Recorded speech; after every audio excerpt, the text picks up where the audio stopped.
What do Jamaican rum and bourbon have in common? Both of them are made with Backset. If you don't know what that means, that's what this video is all about. Hey, how's it going? I'm Caleb from Big Red's Authentic Shine, and recently I've been talking to some people trying to get into home distilling. And one of the most confusing parts about the hobby that they've had so far is understanding Backset and Dunder. So I'm making this video just to clear up a few questions, because I know if they're having questions about it, there's a hell of a lot of other people having them as well. This video is going to be a comprehensive guide explaining Backset, Dunder, Muck, everything that a beginner needs to know to start utilizing these concepts. Also to help intermediate distillers maybe take that Dunder game to the next level. Okay, so in simple terms, Backset is what's left in the boiler after your first distillation. Let's break this down. Okay, so let's say hypothetically you're making something like a whiskey. You fermented it, it's around 8%, you haven't distilled it, you haven't done anything with it. All it's done is ferment. So you put it in the boiler for its first distillation run, also referred to as a stripping run. You're gonna hear this term going around a lot if you look into Backset,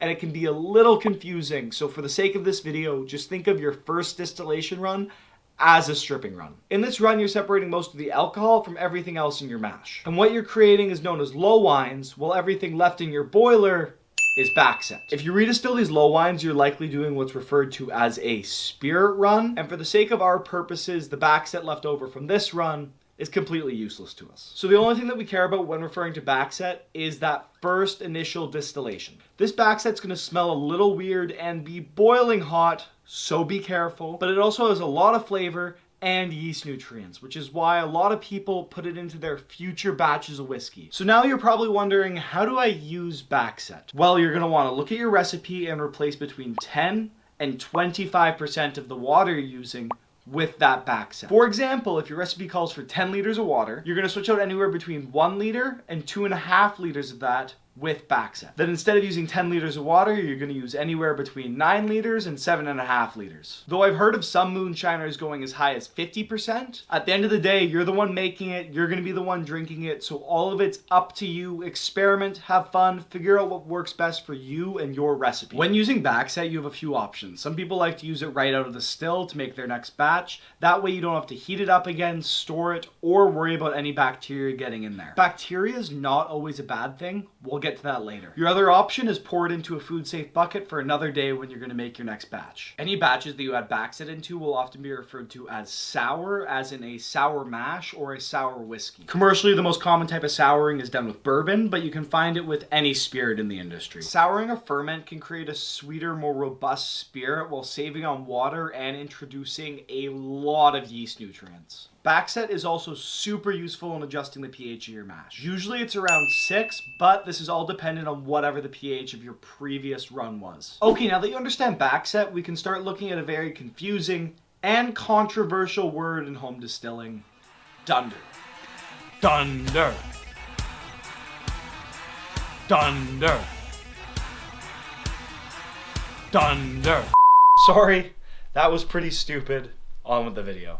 Okay, so simply put, Dunder is Backset from rum. So instead of referring to the stuff that's left in the still as Backset, if you're making rum, it's usually referred to as Dunder. It's also usually mixed with lees from the rum. Lees are all the gunky stuff that's left at the bottom of the fermenter once you strain everything out. Because a lot of rum is made with molasses, this Dunder tends to be a lot thicker and smellier than Backset. Just, it's gross. Like, it is very, very gross. During the discovery era, when rum was first being produced, this Dunder would go into big pits. By Dunder sitting in these Dunder pits, it turns into what people refer to as Muck or infected Dunder. Muck refers to Dunder that's had time to congeal and collect a bunch of bacteria. It's a lot grosser, but it also creates a lot of cool flavors in rum. At home, you don't need an actual Dunder pit. Just use a bucket with some screen netting. This is basically gonna let bacteria and airflow come in, but not actual bugs. Personally, I don't like bugs in my Dunder. That's gross.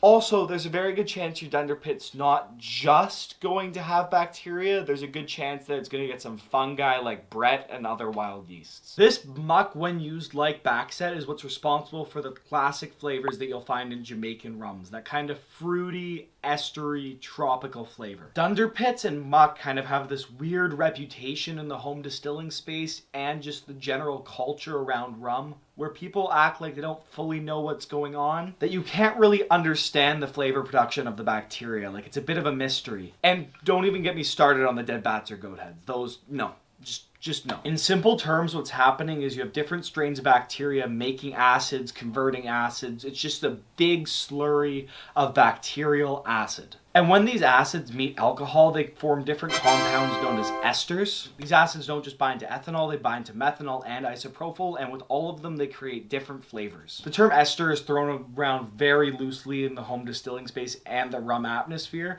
so just be wary if you ever hear the term. They might not actually be referring to a flavor that's created by an ester. And because there's so many acids in Dunder compared to other Backset, it's usually closer to 5.5, 5 pH instead of the usual 6 like the other Backset. There's a few different ways that people can go about collecting bacteria for their muck pit. Obviously, the most common way of collecting bacteria is just leaving it open to collect the bacteria and the microorganisms in the air. But if you leave your Dunder pit underneath a fruit tree, a lot of wild yeast and bacteria live either in those fruits or are drawn to those fruits, so they eventually make their way into your Dunder pit. Or you can opt for the way of traditional Jamaican Dunder pits and add rotten fruit or fruit scraps into your Dunder pit. Adding in fruit can introduce a lot of great bacteria like the lacto family. Lacto is one of the most common families of bacteria you're going to hear about generally regarding alcohol because it's used in the wine and beer industry to convert malic acid into lactic acid, which is a very nice mild acid in your mouth. The only thing that you have to watch out for with adding in fruit is Acetobacter. Acetobacter, when introduced to oxygen and ethanol, will convert it into acetic acid, also known as vinegar. When this acetic acid comes into contact with ethanol, it can also turn into what's known as ethyl acetate,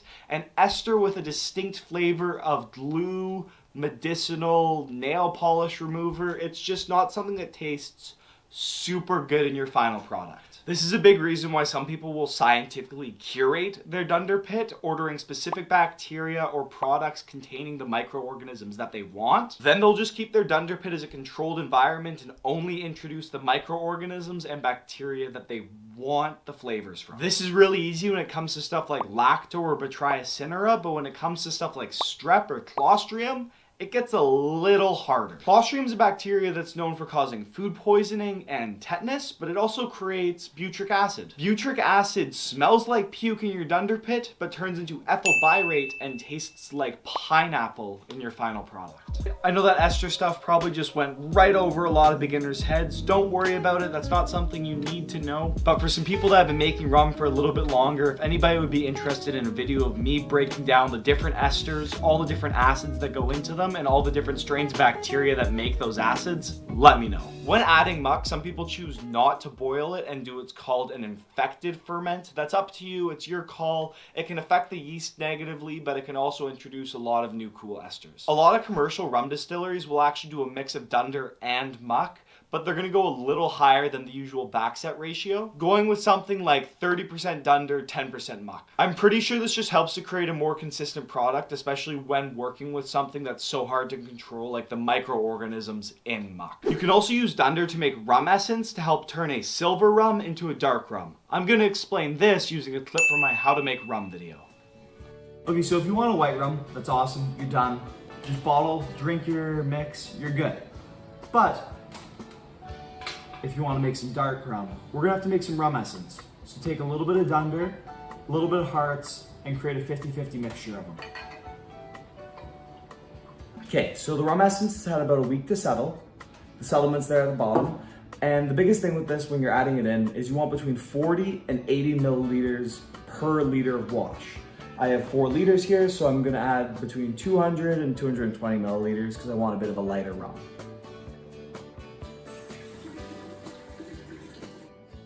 If you're gonna make rum essence though, make sure to use Dunder from straight out of your boiler just because there's so many dangerous bacteria that's gonna be in your muck pit. Okay, before I close out this video, I wanna just mention a few miscellaneous things you can get done with Backset. If you've made some brandy, save that Backset and use it to make an absolutely delicious fruity sugar wash. Doesn't even taste like a sugar wash, it's gonna taste like another brandy, it's so good. If you're into gardening, put your Backset either in your composter or pour it on your weeds. It's gonna kill your weeds and it's gonna help your composter. Anyways, last but not least, if you got something with a bit of rust on it and you want to strip that off, pour a bit of Backset on it and it should make it squeaky clean. At least that's what I hear. Anyways, that's all for now. Enjoy making some Jamaican rum and check out this video.